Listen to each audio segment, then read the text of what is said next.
Hi, I'm Mark and this is Foothill Paint Fabrication. Today we're going to be working on how to clean your gun properly. I got a special request to go over how I clean my guns, and then we're going to do some spray patterns on some cardboard to show you how it should look so you know if your gun's performing properly.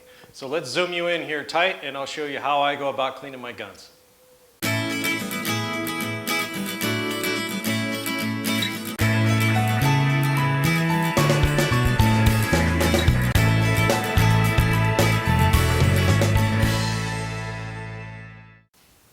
Okay, let's talk about how I go about cleaning my guns and what I use. So on the first rinse of the gun, I use this Harbor Freight gun to start with. On the first rinse of the gun, I have this old can of enamel reducer. It doesn't have enamel reducer in it anymore.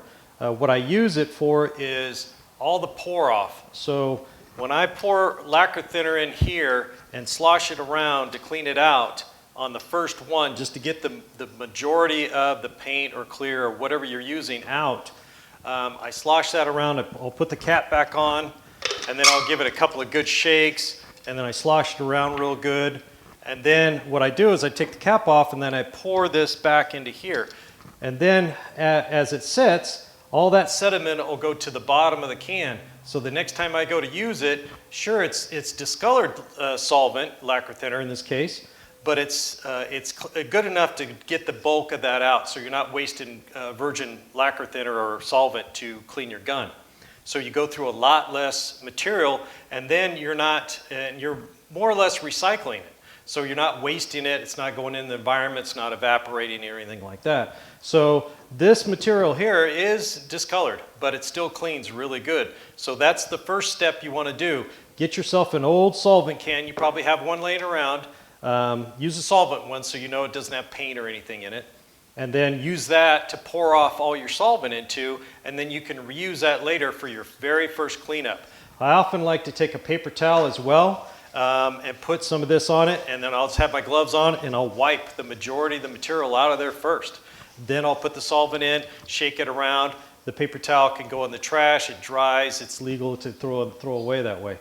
Then once that's done, the gun needs to come apart. So if you don't have one of these tools right here, you need to get one.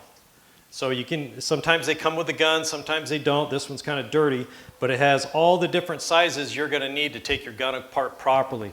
And I'm going to go ahead and show you everything I use first, and then we're going to take the gun apart and then clean it. So one of the best things you can do is take another old solvent can. This is just the bottom off of the thinner can, and then I just cut it all the way around and made myself a little tray, okay? That's it, and I clean parts in this. And it makes it super easy. I don't use a lot of material, a lot of solvent, and then when I'm done, then I simply, the one corner's pinched a little bit, then I just stir this up and I pour it back into the recycled solvent can again. And then it settles out and I can reuse it. The next thing I use, mostly, this is just an old paintbrush. It's just an old chip brush that I've cut down shorter. It's seen a lot of life. I do a lot of scrubbing with it. I also have another one here that came with a little paint gun cleaning kit. It's got super short bristles on it. It's good for scrubbing really good. But if you clean your guns properly, you don't need to scrub too much. I've got another kind of a crappy pipe cleaner here. I really almost never use unless I'm lazy and I don't clean a gun properly and I need to soak it and then scrub it again later. And that's about it. One of the most important things that you're going to need is a good little gun cleaning squirt bottle. Now this has virgin lacquer thinner in it. This one's brand new. I just had to buy it because my old one, let me get it down here. This is my old one. I've been using this thing for years and I love this thing. You see I got tape wrapped around it because it cracked, and when I squeezed, all the air came out, no solvent came out. So, and I really like this. It's dirty on the outside, but it is clean on the inside. And I really liked it because it had a wide mouth and I could pour solvent in there easily and pour solvent out easily, and it did a great job. But, you know, I wore it out, so it's out of here. The new one has kind of a small mouth on it, so I didn't really think that through, but I wanted to go to a smaller bottle because I was only using a quarter cup, half a cup of solvent every time I clean a gun. And that's one of the biggest benefits of using one of these bottles. So you can just squirt, and it's like a squirt gun, and you can squirt your gun off really well instead of pouring solvent on it or brushing more dirty solvent. So once you get it all cleaned up, then you just give it a bath with this, and then it's good to go. So you need to pick one of these up. This is a Devil Bisque gun cleaning bottle. It doesn't have to be. You go on Amazon. They've got tons of bottles like this for like laboratory work and stuff like that. The number one thing I want you to remember, though, is you can't leave the solvent in it. It's not because it'll melt the bottle. It's because what will happen is I could try to cap this, and I've tried it in the past.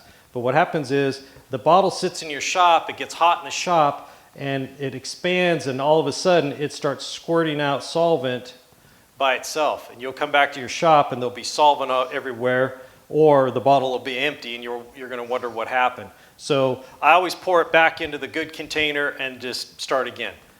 You could try to put a cap over the top. I did. It pushed it off because the solvent got up to it and made it soft, and it fell off. So always try to pour this back into the other can, keep it in your good can, and then when you need it, fill it up again.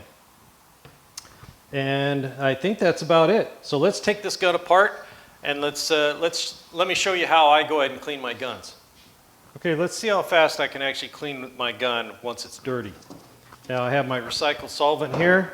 I've got just a few ounces of brand new clean solvent. You can see in this right here. We'll see how much is left when we're done.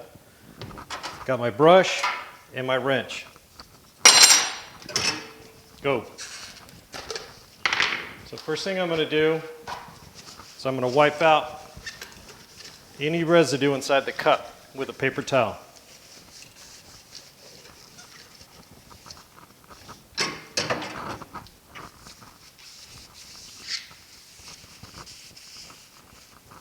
Now there was etching primer in there. So now I'm going to take the recycled solvent. I'm going to pour a little bit in the cup. Now that's dirty, but it doesn't have any solids in it because I let the solids settle out to the bottom of the can. Now we're going to just take the paintbrush. We're going to go ahead and clean that, the sides, scrub around a little bit there. Then I'm going to take the lid right over the top of the cup here and use that as a container. And I'm going to clean the threads off of this real quick. And I'll take the paper towel and wipe that out.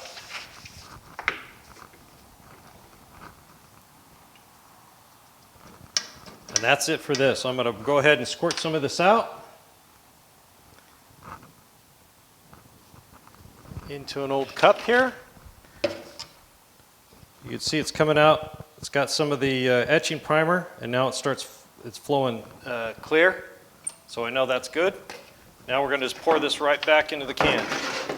We're going to try to.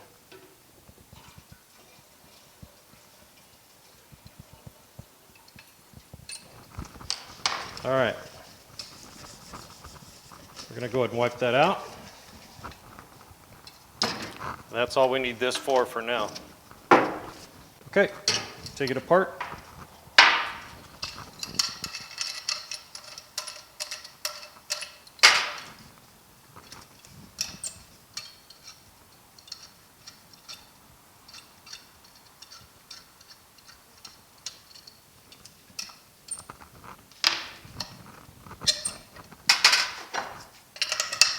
Fluid tip.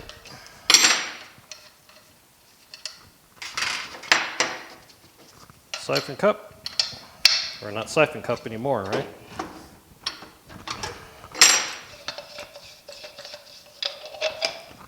Set that down in there, and we're good to go. Now, I'm going to take my squeeze bottle. We're going to flush this out real good. We're going to wet the gun down, just in case I spilled some on it. We're just going to take the paintbrush. We're going to scrub down all around it. Down inside. If you get to your gun right away, you don't have to worry about scrubbing down inside too much because this squirt gun kind of effect actually just kind of pressure washes or pushes that stuff out of there. All right, now the gun's clean right now. So I'm just going to take my air gun.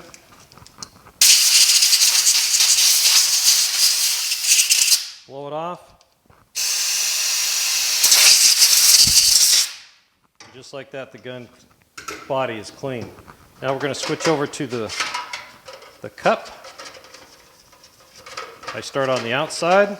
Any runs or drips, get the threads cleaned off. And this is just using the solvent that I use to squirt off the gun itself. Then I'm going to get down inside the threads. We're going to flip it over. We're going to go ahead, fly. Don't need your help. We're going to flip that over. And before we try to rinse it, we're going to take another paper towel, a clean one, and we're going to go ahead and wipe it out. We got all that stuff broke loose. We're going to scrub these threads and scrub the outside. If you want a pristine job, you switch gloves, and don't wear gloves you've already got paint on because they start smudging and everything. Then I'm going to clean the threads out, just like this. We're going to flip it over and do a full rinse on the inside, just like that. And that cup is done. We're going to wipe it down again.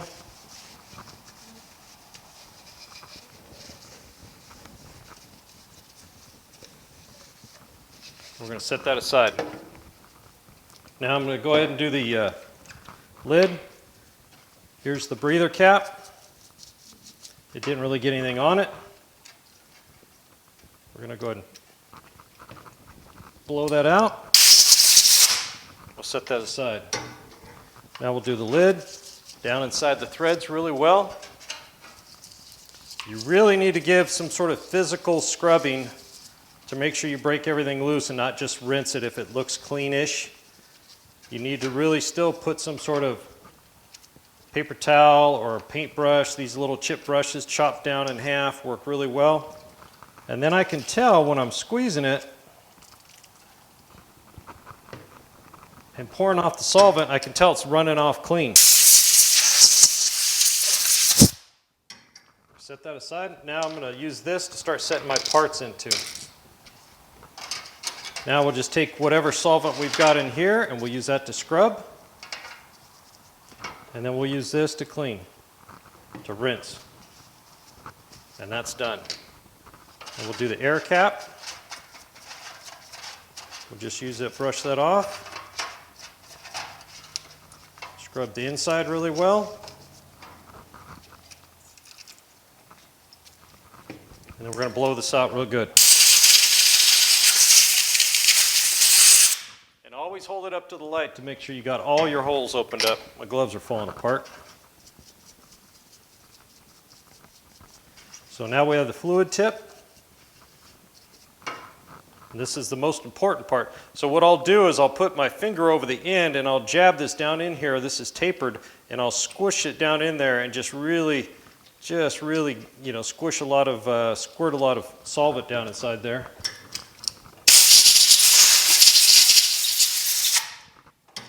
Now that's done. Everything's clean. We're going to stir up. Now this is all I've got in here. Just that little bit of solvent, okay? Clean that whole gun. We'll pour this off, back into the recycled can.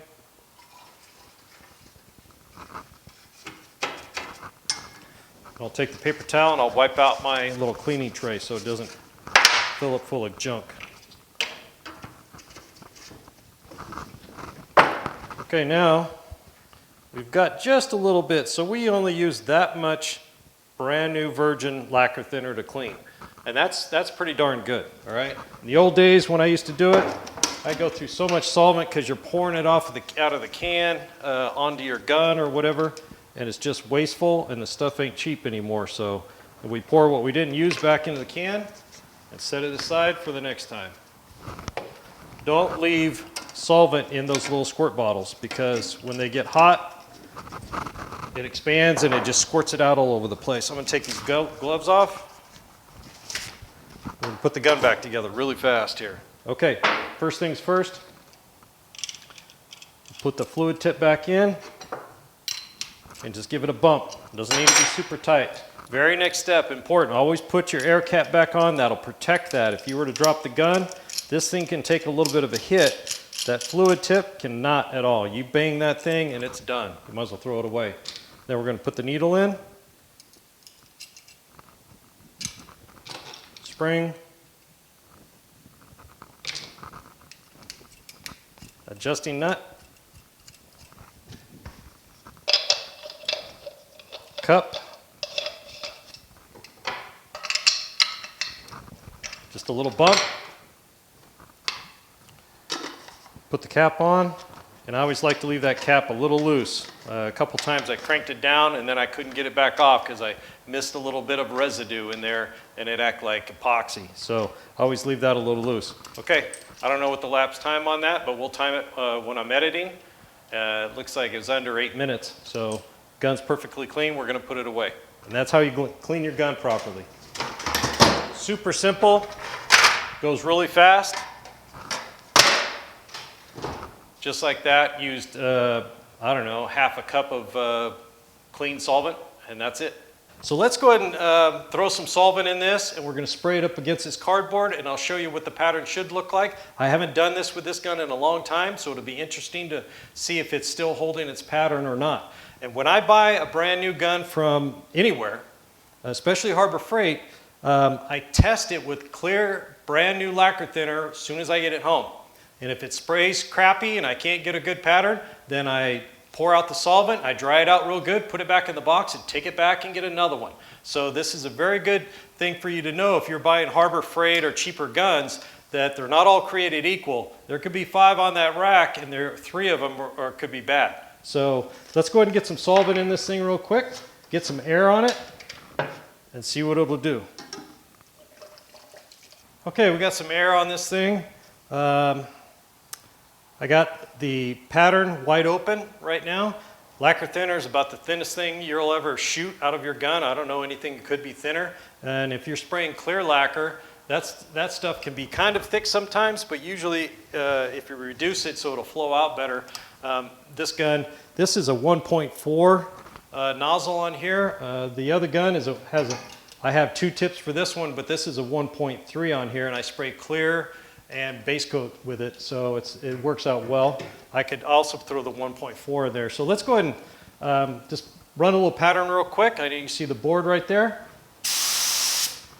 And you look. So we got a solid line right up here, and it fades quick, and then it's light on top. So this gun is not spraying properly. So I'm gonna go ahead and adjust this air cap. We're gonna give it a little more volume and see what happens. So you can see again, it's just putting a straight line with lighter stuff on there. I'm going to go ahead and back the air off.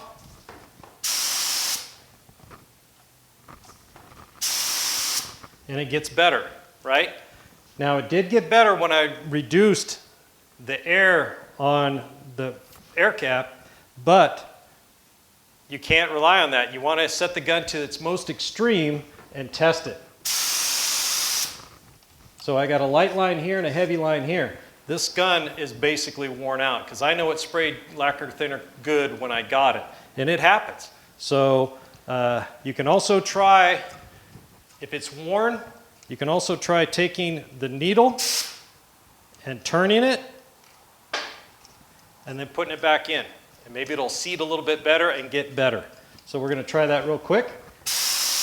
Nope, doesn't improve. So that means the fluid nozzle and the needle, well, actually it usually means the fluid nozzle is jacked up. So I'm going to pull this thing apart real quick. We're going to take a look at it, make sure there's nothing in there that I broke loose by cleaning it again. And I do see a little something down in there, so let me check that out and I'll bring you back. Okay, so I got that little, it was on the air cap here. There was a little bit of discoloration. I don't know if it was dirt or a blob or whatever. I cleaned it out of there. So when I set it back to max air, the problem's less, but it's still there. So that tells me this gun is, you know, it's okay for shooting primer, but it's still not really good for shooting primer because I'll end up wasting primer. I'll have too much on one end, not enough on the other. Now when we have the air turned up all the way so you get the biggest pattern you can get, the problem is really bad. Now if we back this off, you can fix it a little bit and it starts getting better, okay? And when we go like that, it goes away because at that point, it's really not making a fan anymore.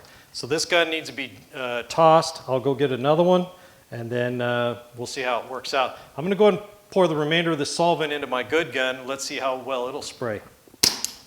So this is one of my good guns. It's a starting line gun. So let's go ahead and throw a little pattern on it. Now on HVLPs, most people run too much pressure. If you're spraying really thick viscous material, you need to kick your air pressure up a little bit, but you should be running 10, 12 PSI down at the gun, okay? So we're gonna go ahead and lay a pattern down here and see what it looks like. So you can see that's nice. I know it goes away quick. Let me do it again. So you can see that was nice and even. So I'm gonna do a couple of test shots here, turning the air nozzle up and down. So you need to adjust your gun by the viscosity, the air pressure, and the volume you're spraying. So if I just pull the trigger like this, I'm going to go ahead and zoom in super tight on that. Okay, we got you zoomed in a lot tighter. So I'm going to pull the trigger right here, about the distance you would normally run away from a part. And you can see that it's a little heavy on top and bottom, but almost perfect in the middle. So if I adjust the air down just a little bit, it gets better. Then I'm going to do it again. And see, now it's pretty much a cigar shape, and that's what you want. If you've got a dumbbell shape, you've got too much air going into the air cap, which happens to be this. Now, if you think you're putting too little amount of material down, you can open up the fluid nozzle and put more material down. So in this case, you can see that's a nice even pattern across there, and that's what you want. You don't want the dumbbell, so I'm going to show you that again. Let that evaporate for a second. I'll flip that over. Okay, so if I do that, that's a really pronounced one right there. You can see the dot with just very little, nothing in the middle. So then we're going to go ahead and turn that fluid nozzle down, and it's still too much. And there we go. And of course, if you turn it off, it turns into a squirt gun, and you just get that, which you obviously don't want to do. So we're right there, and so then we've got to that, and then we're good right there. Now, if you want a larger pattern, then you're going to have to kick up your amount of fluid going through. That way you can turn up the amount of air to adjust it to. So if you find that your gun's not spraying properly, or you don't think it's putting enough volume out, and you've got the fluid nozzle back, the first thing you need to check is your little bleeder air on your cap, okay? So this has just got a hole right there, and I can see, and sometimes when you're spraying, you'll start off pretty good, and then, it'll slop up through that hole, and then you get a little buildup around there, a little more, and before you know it, it's sealed up, right? And then it's trying to suck a vacuum in there to pull the material down instead of just flowing down. And then that's gonna cause you not to have enough material flowing through because it's not freely flowing. So always check that. When I'm painting, I'm checking it all the time. When I go to reload the gun, sometimes I wipe that off. And I always hold it up. If I can see light through it, I know it's still open. On the other gun, it's the same idea. I make sure it's just like that. So now, I can turn the air pressure. This is lacquer thinner. So I'm going to turn this air pressure way down. And always adjust your air pressure at your gun with the trigger pulled. Not all the way, just enough to let the air out. And then we're going to go ahead and turn this down. And that is about 5 or 6 pounds of pressure right there. And see my pattern? Perfect, and with no overspray.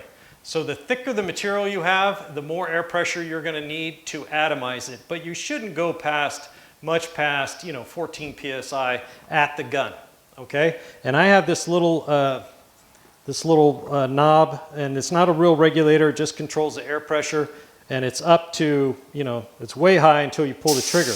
And then it goes down to the flow rate. And then I have a swivel on here too because I have to get into a lot of tight spots. So I'm going to turn that back up.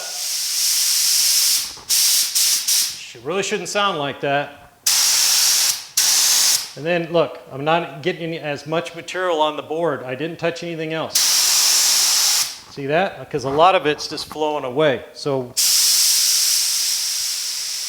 HVLP guns are high volume, low pressure. You start putting, 40, 60 PSI into one of these things, you're actually just wasting material and the gun's not operating properly because you have too much air pressure. I always say go low and move up, and if you spray and you put it on a test panel and it looks all orange peely and you lay down a medium wet coat, that means that the material is not atomizing in the air as it goes through the tip. And so it's just throwing little BBs of material out there and they're hitting and sticking and that's it. You want it to be more of a vapor flowing over to your panel, then they all lay together, they meld together, and you got a perfect finish. So if you're not getting enough volume out of your gun, check the breather, and if that's not right, then you possibly could be too thick on your viscosity. Now, this gun here has a 1.3 nozzle on it. I can shoot a heavy primer out of this, even at a 1.3, and that's just because I've been doing it so long. This gun right here, this is a 1.4. This is your standard Harbor Freight or wherever I got it. This will shoot the consistency of buttermilk. And if your stuff's thinner than buttermilk and you can't get a decent pattern out of one of these guns, either the air breather's not working right or you're clogged up somewhere else. So, if you put, let's say whole milk consistency into your gun, this thing will spray that all day with no problem. You shouldn't have to fight it. Not kidding, you could literally put buttermilk in here and I could spray a good pattern with it. I don't have any, or otherwise I'd show you. So this gun is junk. I've got another one in the drawer here that I saved for parts. I don't know, maybe I did finally throw it out, but I'm gonna go spend another whatever, $27 or $30 when they're on sale, and I'm gonna get another one. I'll probably keep this one around just in case if it hasn't changed in the design. I may need a part or two off of it if I jack it up. So really all you need, like I said, your spray bottle, your wrench, crappy chip brush that's been cut short, an old thinner can that's been cut off, some paper towels, an air nozzle, and an old solvent can that you can use for recycled solvent, and then of course perfectly clean solvent. And that's it. And then you can clean your gun really quickly. All right, that wraps up this video on gun cleaning. We discovered my crappy primer gun needs to be tossed and I need to go get a new one. So I'll probably do a video. I'll probably buy one or two of those from Harbor Freight and we'll test them both in a video and see how much differently they both spray and if either one of them is worth keeping. So thanks for joining me here at Foothill Paint Fabrication. Hope you got something out of the video. Hit that like and subscribe button and don't forget to mash that bell icon so you get notification every time I release a new video. See you soon.